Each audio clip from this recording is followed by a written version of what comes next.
Hello, everyone, and welcome. Today we're tackling a topic that has made a long journey, a journey from just deep-seated fear to real scientific clarity. We're talking about HIV, and we're going to strip away all the confusion and get straight to the facts. So let's just go back in time for a second. Picture it. It's 1981. This mysterious, really serious new disease starts showing up. Nobody knows what causes it, or even how it spreads. The feeling at the time wasn't just worry. It was, as the source here says, great fear. And that right there, that's really the heart of what we're talking about today. The journey from that initial terror to what we know now, well, it proves this simple truth. Because when you know the facts, you have the power to fight the virus, and just as important, to fight the stigma that comes with it. So here's our game plan. We're going to start with the actual science of how HIV is transmitted. Then we'll get into debunking some really persistent and honestly dangerous myths. After that, we'll dig into the deeper stuff, the societal factors like poverty and power. And we'll wrap up by looking at how we actually prevent it today. All right, first up, let's get a really clear scientific picture of how HIV actually moves from one person to another. Turns out it's not nearly as simple as a lot of people used to think. So, what does it actually take for transmission to happen? It's not just about any kind of contact. A very specific kind of perfect storm of conditions has to be met. And here they are, the three crucial conditions. Think of it like a checklist. First, you need enough of the virus present. That's what scientists call the viral load. Second, that virus needs a direct highway into the bloodstream. It can't just get in through perfectly healthy skin. And third, there has to be enough time for that virus to get in and actually establish an infection. All three of these have to be checked off. Let's zero in on that first point for a second, because it is absolutely key: viral load. It sounds technical, but it just means how much HIV is swimming around in someone's bodily fluid, like blood.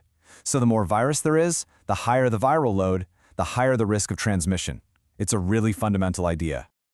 The source material actually has a perfect way to picture this. Imagine you have two glasses. One is filled with water and 100 tiny little polystyrene balls. That's a high viral load.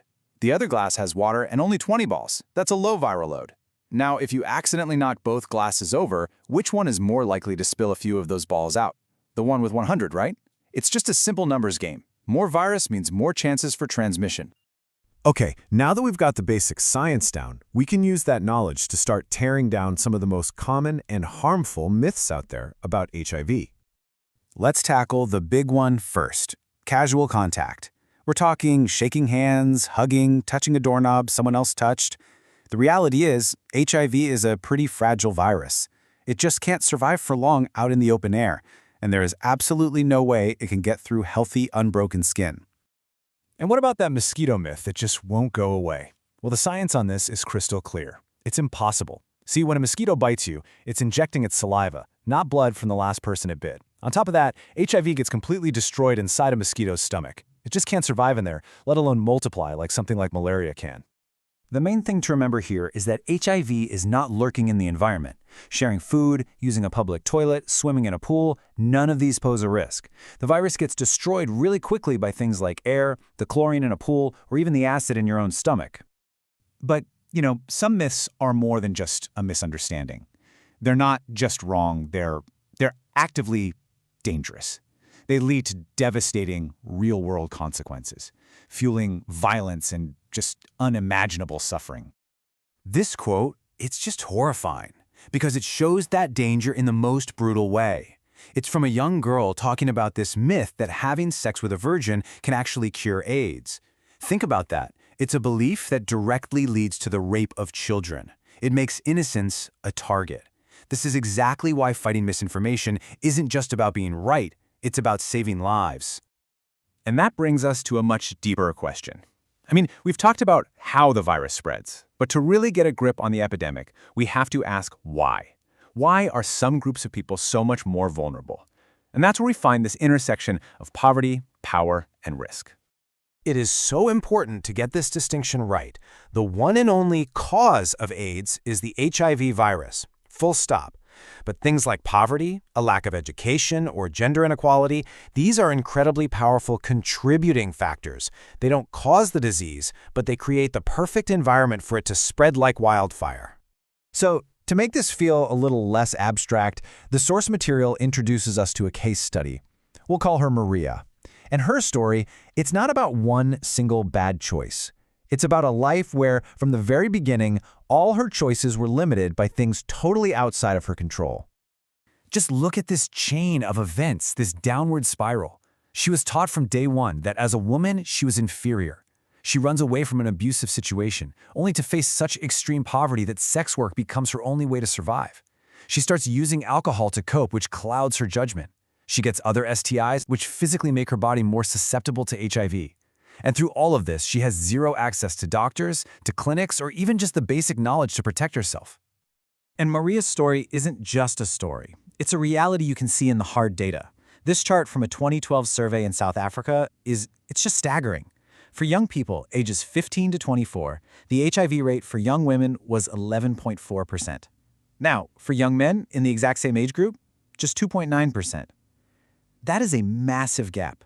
And that gap isn't just about biology, right? It's the direct result of all those societal pressures, the poverty, the lack of power, everything we just saw in Maria's story. So, knowing all of this, how do we actually fight back? How do we stop this from happening? Well, that brings us to our final section, the path to prevention, which is really all about turning what we know into things we can do. The way we think about prevention today recognizes that there's no single magic bullet. We can't just, hand out condoms and hope for the best. To really make a difference, we need a whole toolkit, a strategy known as combination prevention. And this breaks it down perfectly. There are three main pillars to this strategy. You've got the behavioral stuff, like teaching people about safe sex and condom use. Then you have biomedical tools, like treatment that makes the virus undetectable and untransmittable, or things like medical male circumcision. But then, and this is so critical, you have the structural changes, the big picture stuff, fighting poverty, making sure girls get an education, empowering women, protecting human rights. All three have to work in lockstep. And really, this is what it all boils down to. Real prevention has to be holistic. You can't just target the virus with medicine. You can't just target a person's individual choices. You have to, at the exact same time, work to dismantle the very societal structures, the poverty, the inequality, the stigma, that put people like Maria in harm's way to begin with. We have come such a long way from the fear of 1981. We have the science, we have the tools, we have the strategies.